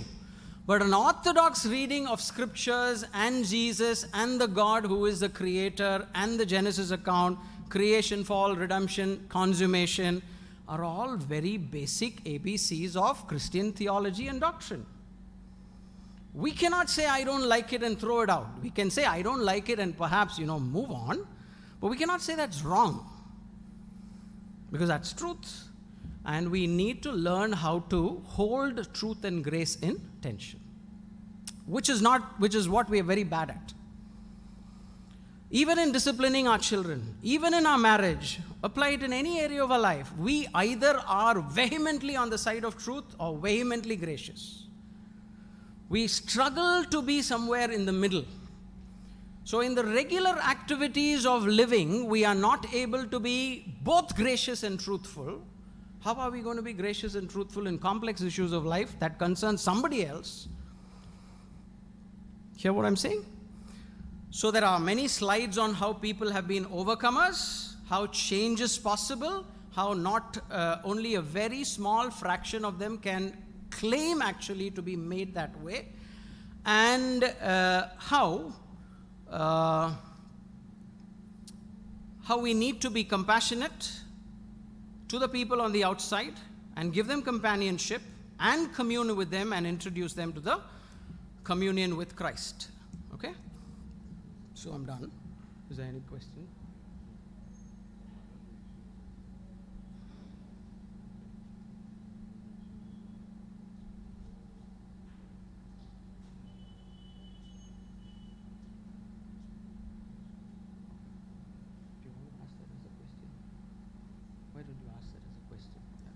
Okay, so one of the reasons why we had this seminar, which is not yet done, is that as a church we need to understand the issues which our children are going to face, the issues which our grandchildren are facing, how the education system is changing, and how is it going to affect the Christian community. So we still haven't even reached that level. But I think when we started and the slides he showed about the toys, we know people working in the education system who are telling us how things are being passed, which is going to actually change the way our children learn about these things in school. So that's one area which we have not yet reached. So if we have another 10 minutes, maybe Charles can talk about that, so that maybe today we weren't able to deal with it, but we can go back and at least try to research and prepare ourselves and ask God for the grace to actually help our own children and grandchildren, right? So we'll just head there for now. I understand that there are still some questions which are there, but we won't be fulfilling what we wanted to do as a church if we don't address this issue. So we'll move on to that. Okay, very quickly, I think in my initial presentation, I tried to show you global trends. And from that, I moved to trends in India. Then I moved to children being indoctrinated. And I moved even at toy levels. And I moved to even the city of Chennai and what's happening in the entertainment and media around us. Now, I'm going to give you two personal case studies very quickly without any personal details. There was a girl that called me from the Middle East. She was about 17. She said she was training to be, compete for her medical school exams. And she said she went to a particular training school in the south of India, and there she was along with a roommate in one particular, facility, and she said, it so happened, that, my roommate was emotionally down, I was emotionally down, and that particular day it happened. And because I'm dealing with this, I clearly knew what happened. And she says, now I know that it is very wrong, but I do not know what to do about it. That's story one. 17-year-old. This happened about a year ago. There's another story from here of somebody that went to the US and started to study and had a lot of emotional issues because of loneliness and whatnot. And then there was somebody compassionate that was coming along, who happened to be a person of the same sex. And finally, long story short, they both are now married for a year, and they go to a gender-affirming church in the US. They are happy about it, but the whole family here is totally shattered. On a regular basis, I get a call from one of their siblings asking, what should we do? My parents are going through an emotional crisis, and they are breaking down, respectable people in society. And now this guy is saying that he's going to bring his partner down, and we don't know how to handle it.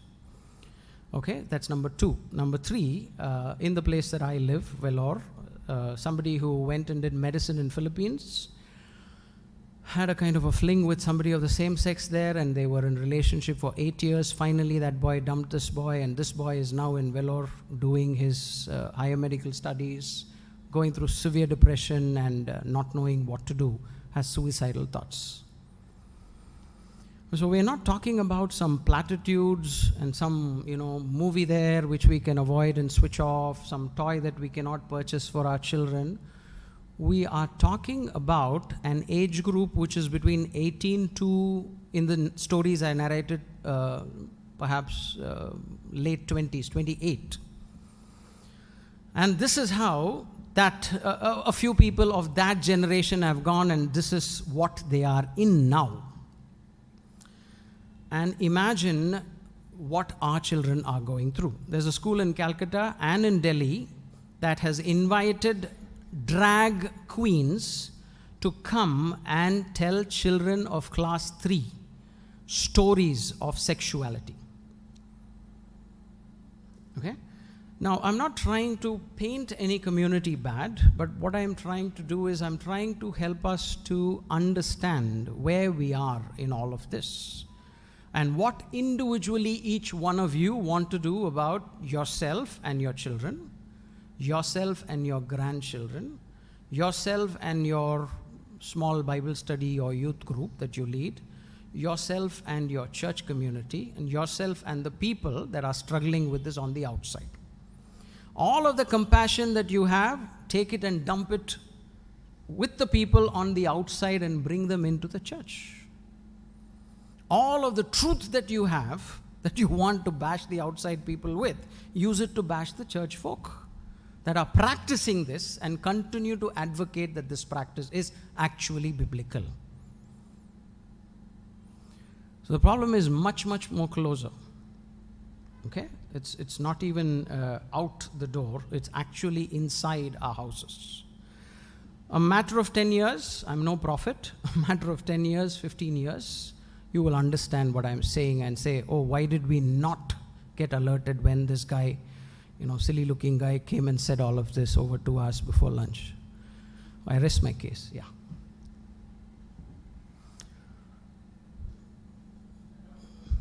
Yeah, please. Do we have time for a question? Yeah. Just wait for the mic, sir.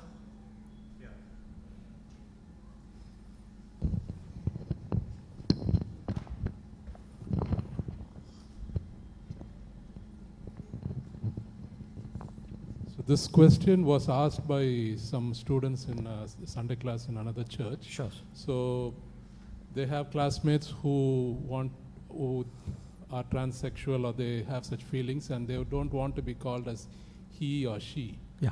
And so they ask us, the teachers, what should we do in this circumstance?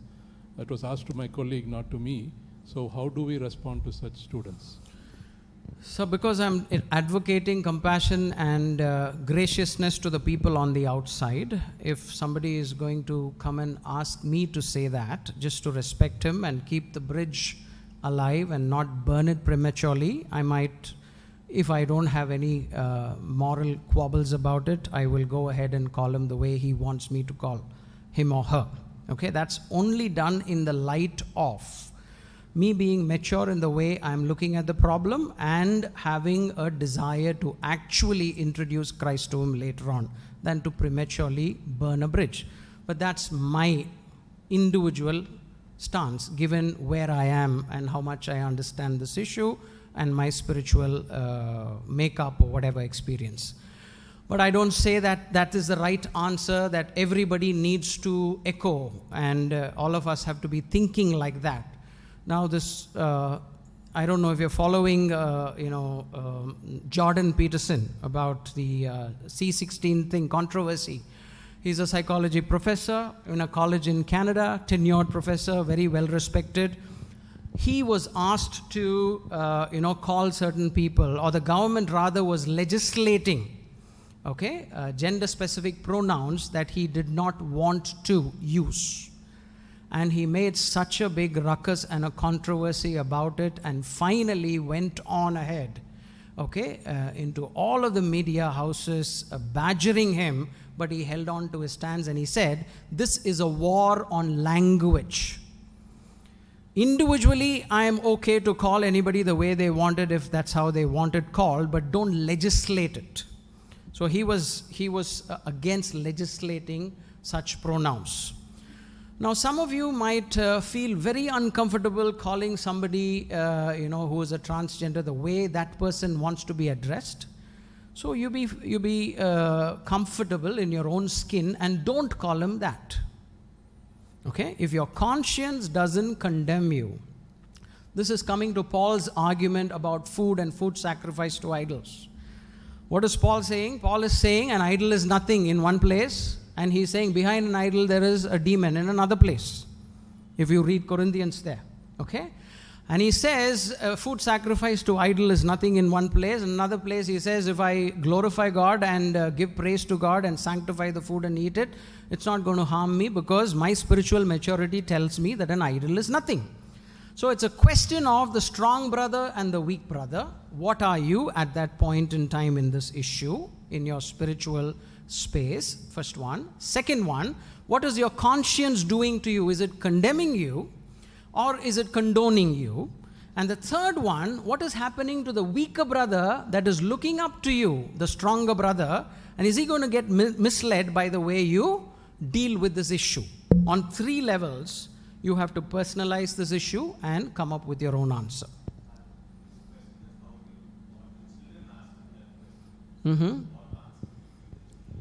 Are they Christian children? This is what you have to say. I mean, they are Sunday class Sunday kids, school but children, of course it is in the secular you do school. it in a dramatic way, but in essence you say whatever I said. Okay, I for one don't think that our children are very, my wife regularly teaches Sunday school and her crib about Sunday school is that we are still teaching Jonah's story and the whale and the belly of the whale or whatever. Okay, and she says they are at an absorbent age up until 7. She is a Montessori educator. She says until 7, you can actually give them real hard stuff and they'll just pick it up like that. But we are singing Sunday school songs, action songs, I am in right, outright, upright, downright. Nothing is right about that. Give them deep stuff. It's okay. The format or the methodology in which you creatively give them has to be child-friendly. But the content per se, they can consume a lot of content. Do you know that? So I would still advocate to your students, which class I do not know, say the same principles, but say it in your own child-friendly way.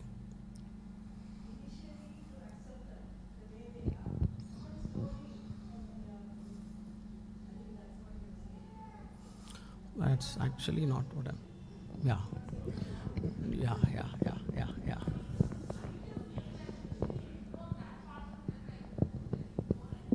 Pardon? Say that again? For some reason, if I put my specs on, I can hear you better. Tell me.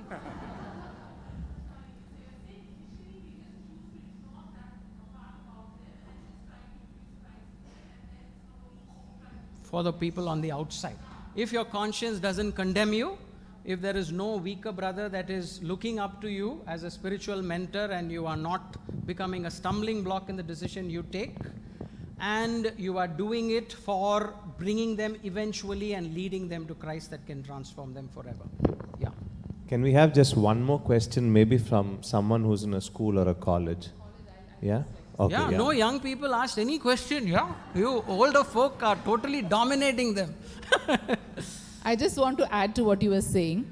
I'm in a college, and there are certain subjects which deal with a lot of literature which deals with gender studies. Yeah. And in certain departments, I don't want to immediately mention the department because people will become a little biased about sending their children there. What happens is there is so much to do with acceptance and inclusiveness which is being taught. So in a class of around 60 to 80, there may be 2 or 3 students who know so much about the Bible who will be totally against all those teachings. And the rest of the class simply sways towards all of this, and they think that they have to be a part of that kind of a teaching in order to be looked at as being, above the others, as being hep, as being inclusive, as being politically correct, and so on. But in some situations where there are a few faculty members who have, understanding of the gospel, they alone stand to be apart from them. In fact, they won't even sign up for research if it involves gender studies and accepting and normalizing this kind of a relationship. In fact, I did gender studies, and I am totally aware of what you're saying. But this is so prominent, it is so, part of the education system in the present days. Because if they are including contemporary authors, they are including all of this as being accepted and that it has to be normalized, which is actually very worrying. Yeah. Thank you for that comment. Is there a question from anyone in a some school or a young college? person Maybe back there. one question. Yeah. Come. Can you come forward a bit? It won't reach you the whole way.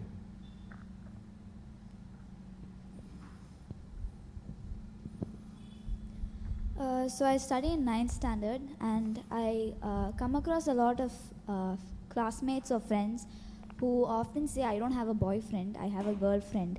And sometimes, I don't know, I don't want to come across as judgmental, and I don't want to judge them. I don't judge them, but what is the right way to respond to comments like these? Especially when I feel compelled to agree with them to what they're saying. And on Pride Day, Pride Month, they asked me, why aren't you posting anything about Pride Month? Like, do you not support the LGBTQ? I did not know how to respond to it. I did not know what I had to say. So finally, I had to make up a lie. I said that my phone just stopped working, or my parents took away my phone. In order to uphold one commandment, you broke 3 commandments. Okay. So that's a good question, and thank you so much for asking. And at least before we finish, we have a question from... See, she's in 9th standard, she says. And these are the kind of things that they are talking about. And we have no clue about it. We think it's somewhere there, out in the distance. First thing she said is, that caught my attention is, she said, I don't want to be judgmental about that. Now my question is, why not? Who told to judge correctly is wrong? Where did we get this idea that, you're so judging, you're so this, that? I mean, we cannot live our lives without judging. I had to judge about whether I have to accept this invitation. I had to judge whether I can trust Andy. I had to judge whether I'll reach here on time if I started at 6 o'clock. every day we have to make judgments, and many of those are value judgments. What the Bible says is, judge rightly, do not judge wrongly. The Bible doesn't say don't judge. Okay? And if God is just, He's all the time doing, justice and upholding judgment. And therefore, we don't have to be apologetic and, kind of be politically correct and say, I don't want to be judgmental. No, as long as your judgment is right, according to your worldview, you be polite about how you are judging, and you are not nasty. You try to balance grace and truth. Good judgment is always necessary and welcome. If you give up on making judgments, your life will not have any clarity. There will not be any black and whites anymore in your worldview. That's my first point. My second point about friends asking why you are not posting things for Pride Month. Okay, this is a tongue-in-cheek response. You could have told them very creatively, because pride is the first sin. Okay, that's a tongue-in-cheek response. Okay, pride, of course, is different, and so we need to be very creative about the way we come out with our retorts and replies. We can't be like Buddhu Gugu types. God has asked us to love Him with our minds, isn't it? So we have to preempt certain things. We have to have certain comebacks. We have to know certain cliches. We have to have some humor. We have to have some illustrations. And we need to be effective. The one thing that they will care about is not what you are actually saying, but whether you're saying it with integrity and matching your life and living according to what you're saying. Okay, so even if they disagree with you, and even if you're homophobic, this and that and all of that, but if they'll be watching you, and they'll come to you for help, even though they tell that you're homophobic, because all of their other superficial friends will leave and run away when calamity strikes. So let's try and learn to be Christ-like in the way we process things intellectually and rationally, in the way we are grounded theologically, in the way we are compassionate Christologically, and in the way that we live our lives like Jesus Christ. And it's a long journey. It'll take, all your lifetime to arrive there. And you can say, hey, I was not comfortable about doing that. I'm still understanding about the whole issue. What is your opinion about it? Why don't you tell me your story? Why are you so pro-gay? What is your understanding? Start a conversation like that. These are not threats. These are opportunities. Once upon a time, I know when I was like a very, very hardcore, not a deep discipled Christian, there will be people that will come during festive season, Diwali and whatever, and give us, sweets. And immediately, we'll smile and hey, and then take it and put it in the kitchen dustbin as soon as we slam the door. Because we're afraid and we don't know about how to deal with this issue or question. So many times we look at several things that don't seem to fit in the biblical grid and framework as a threat. Because we are so afraid that it is a threat, we are not having the composure enough and the wisdom enough to convert that threat into an opportunity. Corporates teach about converting threats to opportunities, right? SWOT analysis, strengths, weakness, opportunities, threats. So all of this has to be integrated into our Christian discipleship, Christian living. Christian living is not just a list of platitudes that we memorize and try to live by it. You have to integrate Christ in your thinking, talking, living, walking, whatever. And all cultural issues. I heard Lynette say that she was doing cultural apologetics a couple of weeks back. That's an effort to start thinking about these issues. And I tell you that we are actually really have a lot of ground to bridge in terms of our knowledge, even before we start actually interacting. Because we're all living in our own little bubbles, and we are a happy clappy club. And John Stott said Christianity has spread so wide that it is only an inch deep. Sad to say that. I'm part of that.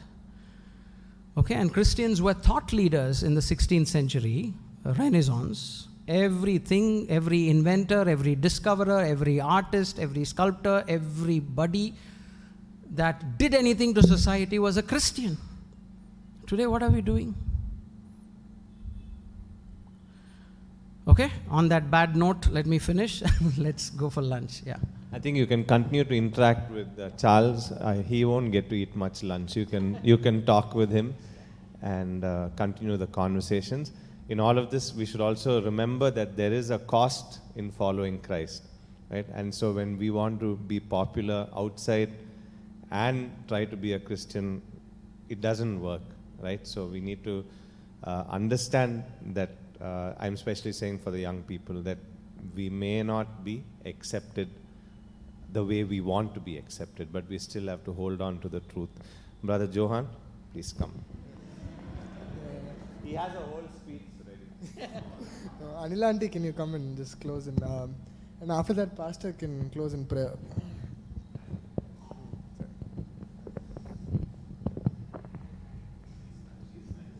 I'm here to do that. So I'm shivering. I don't know, it's the AC or the topic.